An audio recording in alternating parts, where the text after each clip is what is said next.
اعتقد نادي الزمالك ومستر فيريرا لو استغل الغيابات والاصابات اللي موجوده عند النادي الاهلي في مباراه القمه ولعب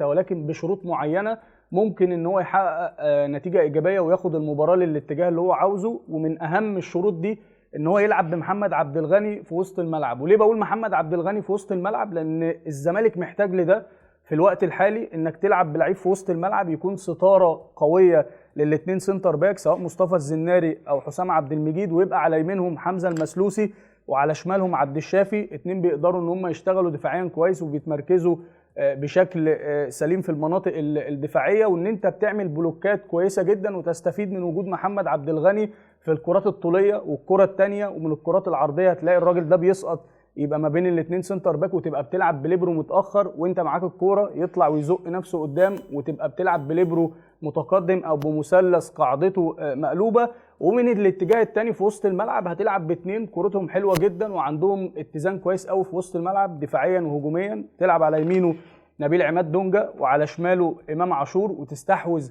في الجزئيه دي وتقدر ان انت تستخدم المهاره والامكانيات والمميزات اللي موجوده عند امام عاشور ان هو يعمل الزياده والتكمله بتاعته العدديه في ظهر بقى سيف الدين الجزيري، وفي ظهر هنا احمد سيد زيزو، ونفس الكلام يوسف اسامه نبيه. ومن الاتجاه الثاني برضو نبيل عماد دونجا يقدر يخدمك في الجزئيه دي، لان في احتماليه كبيره ان مارسيل كولر يلعب باثنين في وسط الملعب، ما يلعبش بثلاثه، ان هو يشتغل هنا بمروان عطيه ويلعب جنبه اليو ديانج وقدامه محمد مجدي قفشه. ليه انا حطيت سيف الدين الجزيري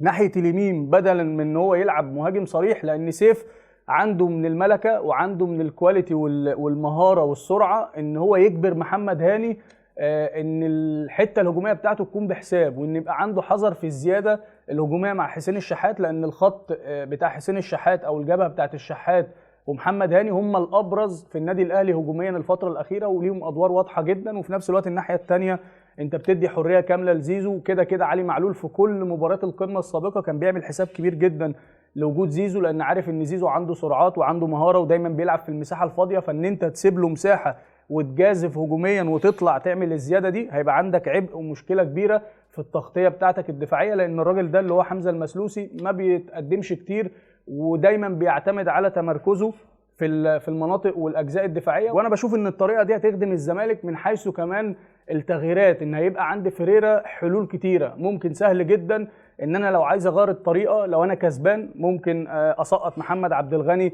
في قلب الملعب واقلب الطريقه ل5-3-2 او 5-2-3 واروح منزل امام عاشور ونبيل عماد دونجا في وسط الملعب. انت قفلت على كل مفاتيح اللعب بالنسبه للنادي الاهلي وزحمت له وسط الملعب اللي دايما بيميزه، لان الاهلي من اهم مميزاته ان هو بيعرف يخترق من العمق بشكل كويس وبيعرف يستخدم مهاره اللعيبه بتاعته من خلال بقى الدبل باص بتاع حسين الشحات والتحركات اللي هي بتكون ما بين الخطوط والربط مع محمد شريف او كهربا او حتى شادي حسين. ونفس الاتجاه برضو الحلول الفرديه اللي موجوده عند احمد عبد القادر والسرعه، ان هو بيعرف يشتغل واحد على واحد وياخد في المساحه بشكل كويس. وجود قفشه، او حتى لو انت مش عاوز تلعب بالشكل اللي انا بقول عليه ممكن برضو تلعب 4-3-3 بس بشكل هجومي متزن شويه، ان انت تلعب بمحمد عبد الغني سنتر باك وحسام عبد المجيد، وتلعب بعبد الشافي ناحيه الشمال وناحيه اليمين حمزه المسلوسي، وتلعب قدامهم هنا سيف الدين الجزيري، وهنا في وسط الملعب نبيل عماد دونجا يبقى رقم 6، وسيد نيمار يبقى ناحيه اليمين، وناحيه الشمال يبقى امام عاشور، وتلعب بزيزو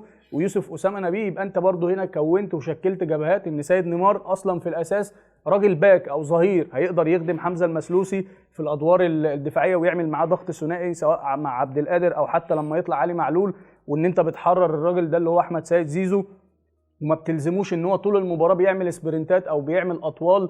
لمسافات طويله عشان يرجع يعمل مع معلول شغل دفاعي وبعد كده تبقى بتطالبه ان هو يطلع يعمل الادوار الهجوميه بتاعته عشان يصنع لك الفارق، لان هو اهم مفاتيح اللعب بالنسبه للزمالك. وفي نفس الوقت برضو الناحيه الثانيه امام عاشور قوي دفاعيا وبيشتغل كويس وكورته حلوه، يقدر يخدم سيف الدين الجزيري ويخدم عبد الشافي ان هم يوقفوا حسين الشحات، ونفس الكلام بالنسبه لمحمد هاني. النادي الاهلي زي ما قلنا مش هيكون في تغييرات كتيره في التشكيل، الراجل شغال كويس قوي الفتره الاخيره واداء تصاعدي ونتائج كويسه جدا. التغييرات كلها تكون في اضيق الحدود على حسب الغيابات. بالنسبه للمراكز وسط الملعب في احتماليه عدم وجود عمرو السوليه وحمدي فتحي، فهيلعب باثنين، مروان عطيه هو الاقرب هو واليو ديانج ومحمد مجدي قفشه. وبالنسبه لخط الظهر برده مش هيبقى موجود محمود متولي ومش هيبقى موجود ياسر ابراهيم، فالاقرب هيكون رامي ربيعه، وفي احتماليه ان محمد عبد المنعم يا اما يلحق او لا، وممكن لو ما لحقش هيشتغل هنا ايمن اشرف. فمستني بقى توقعاتكم للنتيجه من خلال الكومنتات.